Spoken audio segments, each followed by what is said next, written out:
Ya, saudara, kami lanjutkan perbincangan kita pagi ini. Kami memang sedikit memberi judul seperti ini, jangan jumawa COVID-19 sekarang landai. Bahkan di dunia juga landai. Tadi Prof. Chandra Yoga Ditama, salah satu narasumber, juga menghadirkan informasinya. Jangan jumawa itu saya terjemahkannya jangan sombong, jangan takabur begitu. Jadi kita harus terus waspada. Nah, para narasumber masih ada Pak Pandu Riono, epidemiolog dari Universitas Indonesia, Mas Heri Trianto, Kabid Komunikasi Publik Satgas COVID-19, dan Prof. Chandra Yoga Aditama.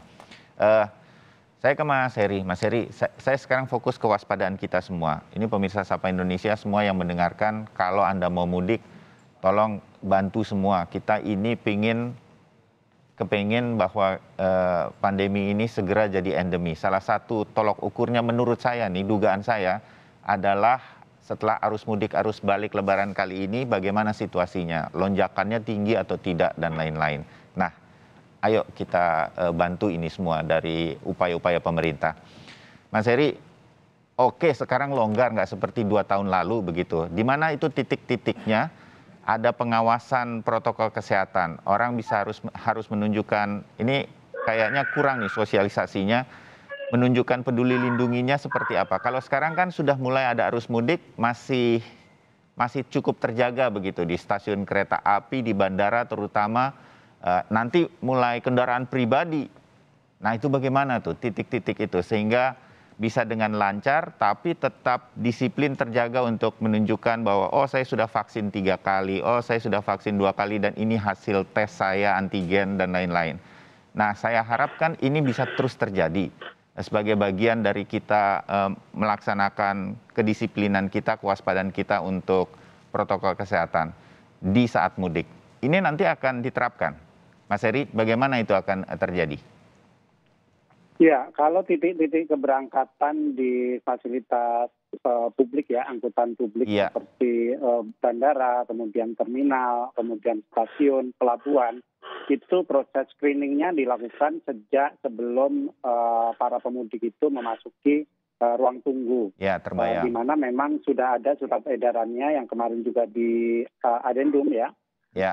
Di mana mereka harus menunjukkan atau mengisi e-hack dalam aplikasi Peduli Lindungi untuk mendapatkan clearance bahwa seseorang itu layak melakukan perjalanan. Ya. Gitu. Nah, itu yang kemudian menjadi dasar screening pertama untuk mereka yang menggunakan angkutan publik. Ya. Tetapi memang kita tahu bahwa sebagian besar pemudik itu menggunakan angkutan pribadi.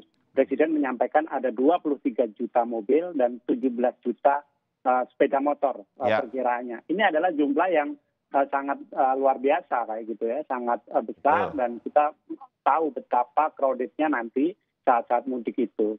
Makanya kemudian bekerja sama dengan seluruh pemangku kepentingan, baik Korlantas, Polri, kemudian Kementerian Perhubungan, ini akan dilakukan random check ya, check untuk mereka yang melakukan perjalanan untuk tetap mengisi Peduli Lindungi sehingga screening bisa dilakukan. Tetapi ini memang kami mengakui tidak menjamin 100% masyarakat disiplin.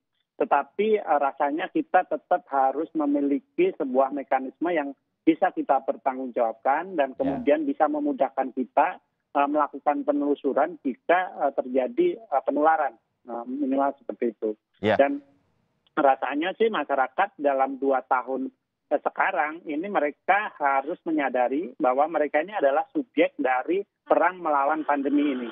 Jadi pemerintah itu secara perlahan mengurangi perannya, bukan tidak berperan ya, artinya memang peran terbesarnya harus masyarakat yang kita sendiri sudah tahu bagaimana cara untuk melindungi diri sendiri, orang lain dan keluarganya. Jadi ini akan menjadi penting dan memastikan bahwa kita memang sedang menjalankan sebuah perang permesta, kira-kira seperti itu. Ya, Mas Heri, kalau ada yang belum antigen, saya terbayang bisa saja ada pos untuk memeriksakan antigen begitu kan ya bagi masyarakat. Tapi kalau ada orang yang belum vaksinasi misalnya, dia mencoba nekat untuk menerobos, sebutlah upaya protokol kesehatan dalam arus mudik ini, itu apa yang akan dilakukan? Mereka harus kembali dulu atau seperti apa? Ya, kalau di angkutan umum, fasilitas angkutan umum, mereka pasti tidak bisa masuk ke ruang tunggu ya. Ya. Tetapi kemudian pemerintah kan juga sudah menyiapkan pos-pos vaksin di sana. Kemudian di tempat-tempat istirahat di sepanjang Rest area tol begitu tol ya. ya, rest area ya, itu juga disediakan poskonya. Poskonya ada 2 ya untuk keamanan mudik, maupun untuk kesehatan maupun untuk penegakan protokol kesehatan. Ya. Jadi pemerintah rasanya masyarakat juga harus tahu sekarang bahwa mudik yang diperbolehkan sekarang itu tetap berbeda dari mudik sebelum pandemi. Gitu. Jadi makanya kemudian ada tagline yang dikembangkan pemerintah yaitu mudik aman, mudik sehat. Jadi kalau sebelumnya itu mudik itu aman ya, aman sampai di rumah, kemudian bertemu keluarga. Sekarang ditambahin lagi satu penekanan utama bahwa mudik ini harus sehat. Artinya apa? Siapa yang pergi akan mudik itu memastikan dirinya sehat sehingga dia tidak membawa virus ke tempat kampung halamannya, apalagi menularkan orang-orang lansia. Oke, terbayang Mas Heri. Mudah-mudahan ini semua bisa dilakukan.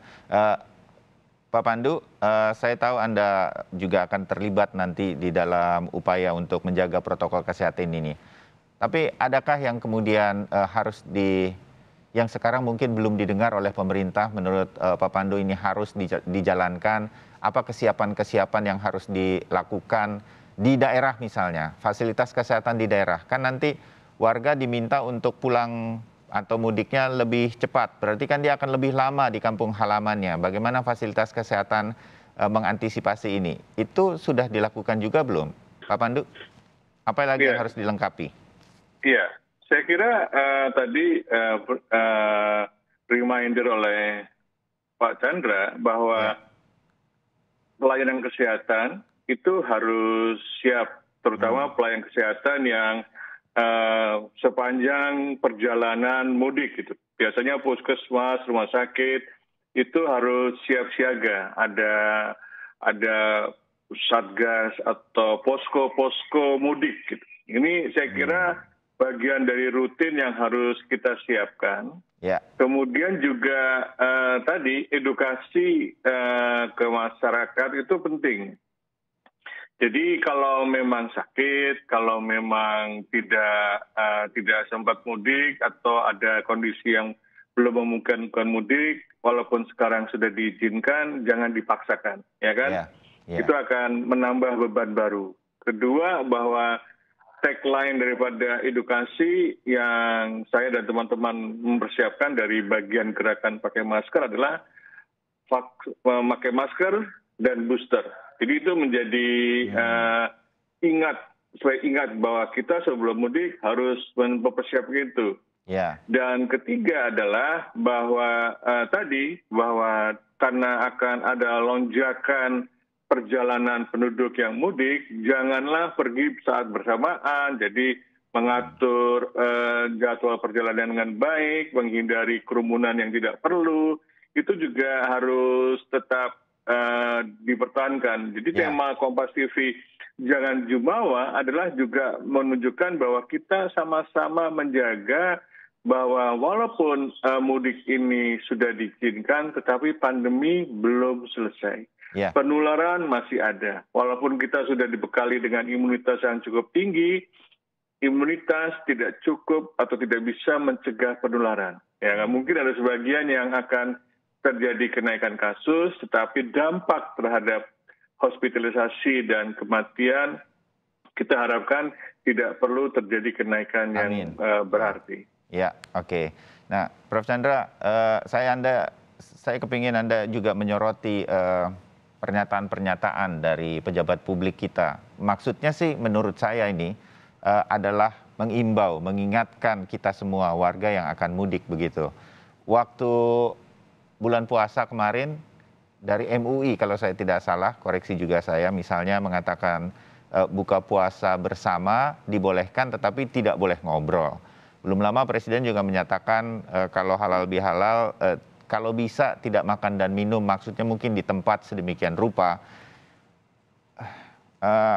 saya harus bilang, mohon maaf bahwa ini kemudian jadi bahan candaan di media sosial begitu. Nah, hal semacam ini menurut Anda harus seperti apa? Maksudnya adalah baik untuk menjaga protokol kesehatan, menjaga lansia yang akan kita kunjungi, sehingga kalau bisa betul-betul inner circle saja yang melakukan halal bihalal. Mungkin berkunjung ke tetangga kiri kanannya dikurangi, mungkin tetap dengan daring dulu kalau ke teman-teman sesama di tempat atau di daerah mudik misalnya, hal semacam itu. Prof. Chandra Yoga, apa yang bisa kita lakukan karena kalau sudah sampai di rumah ini kan pengawasannya akan sangat sulit, padahal di situ tetap ada kemungkinan penyebaran COVID-19. Prof? Ya, karena bolak-balik tadi disebut lansia, jadi paling nggak 2 di antara 3 narasumber Mas Bayu sudah lansia. Saya sama Pandu umurnya sudah di atas 65, sudah masuk kategori lansia. Gitu ya. Sudah masuk juga kita ya. itu sedikit ya. Kemudian saya setuju bahwa memang kita dengar beberapa hari ini narasi publik tentang nggak boleh bicara, sekarang nggak boleh makan, bagaimana kejadiannya begitu ya. Tentu seperti yang Mas Bayu sampaikan ya, tentu dilakukan upaya yang baik. Tapi yang jelas kalau saya berpikir bahwa kita orang per orang perlu menjaga diri masing-masing. Misalnya saja nih, saya bicara konkret, tentu tidak harus diikuti. Karena sejak kasus melandai, tadinya saya sholat Jumat di rumah. Sekarang sudah kasus melandai, saya sholat Jumat di masjid. Tapi saya selalu sholat Jumat di teras masjid. Karena saya tahu teras masjid itu terbuka. Tidak ada anjuran seperti itu, tapi itu bagian dari upaya saya menjaga diri untuk sholat Jumat saja di teras masjid. Jadi saya pikir selain anjuran dari pemerintah, maka perlu juga masing-masing kita menyadari bahwa situasi seperti yang disampaikan, pandemi masih ada, kita mesti jaga dan sebagainya. Hubungan dengan hal itu, kalau boleh saya secara singkat menyampaikan 5 anjuran tentang COVID ini ya. Nomor 1, mudik COVID tentu saja.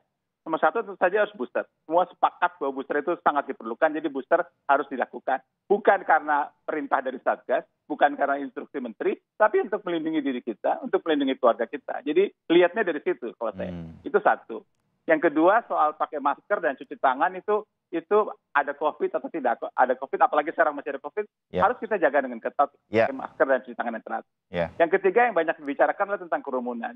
Memang tidak terlalu mudah mengatakan sekarang menghindari kerumunan dalam situasi mudik seperti ini, tapi saya hanya ingatkan yang pernah disampaikan tiga hal dari WHO, bagaimana kalau kita ada dalam kerumunan. Nomor 1, kalau bisa kerumunannya itu di tempat terbuka daripada tempat tertutup. Itu nomor 1. Nomor 2, kalau toh terpaksa dalam kerumunan, waktunya sependek mungkin. Jadi kita aturlah waktunya, tapi sependek mungkin. Dan yang ketiga, kalau toh dalam kerumunan, jaga jarak tetap, semaksimal mungkin. Kalau masker kita bisa quote-unquote paksakan, pakai. Tapi kalau kerumunan mungkin harus ada toleransi, tapi sedikit banyak 3 hal itu bisa jadi toleransi. Itu yang ketiga. Yang keempat, saya pikir memang tidak ada keharusan melakukan tes sebelum berangkat, itu saya setuju. Tapi kalau orang ada keluhan atau ada kemungkinan terpapar, dia harus tetap melakukan tes, gitu.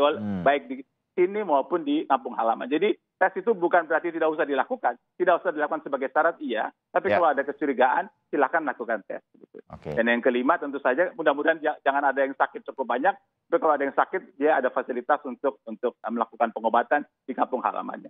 Saya cuma ingatkan saja, sebelum COVID ini kita menyediakan 700 pos kesehatan sepanjang alur mudik dulunya. Sekarang tentu situasi berbeda karena jalan tol sudah dari Jakarta sampai mana saya nggak tahu, jadi situasinya berbeda, tapi itu tetap harus disiapkan secara maksimal, bukan optimal.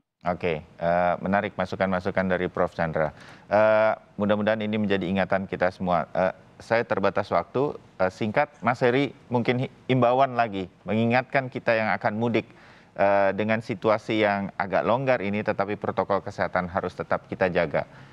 1 atau 2 mungkin pesan yang harus tetap diingat oleh masyarakat yang akan mudik, apa kira-kira, sehingga kemudian kita bisa tetap menjaga situasinya nanti tetap terjaga, tidak terjadi lonjakan yang berarti. Kalau terjadi lonjakan, jangan sampai tinggi-tinggi seperti zaman ketika Delta di pertengahan tahun lalu. Mas Heri. Ya, mudiknya memang sudah pasti berbeda dengan sebelumnya, sehingga cara yang dilakukan juga harus berbeda, di antaranya mengedepankan protokol kesehatan tanpa mengurangi makna dari silaturahmi yang dilakukan oleh para pemudik. Jumlahnya juga jauh lebih tinggi daripada 2019, gitu ya, 14% perkiraannya lebih tinggi, sehingga potensi terjadinya kelelahan karena menjalankan mudik ini akan membuka peluang terinfeksi berbagai macam penyakit, dalam ini termasuk juga COVID. Nah, ini yang memang benar-benar harus dijaga. Makanya pemerintah juga menyarankan agar kalau yang punya waktu itu mudiknya lebih awal, sehingga mereka punya waktu yang istirahat yang cukup ketika hari raya mereka memforsir diri untuk melakukan silaturahmi. Demikian, Mas. Oke, baik, Mas Heri, terima kasih. Pak Pandu, terima kasih. Prof. Chandra juga terima kasih masukan dan wawasannya. Kita harus siap untuk mudik kali ini. Atur segala sesuatunya agar betul-betul nyaman dan aman dalam rangka kita menjaga kondisi dari masa masih pandemi COVID-19. Kita ketemu lagi di diskusi yang lain. Terima kasih, selamat pagi, salam sehat untuk kita semua.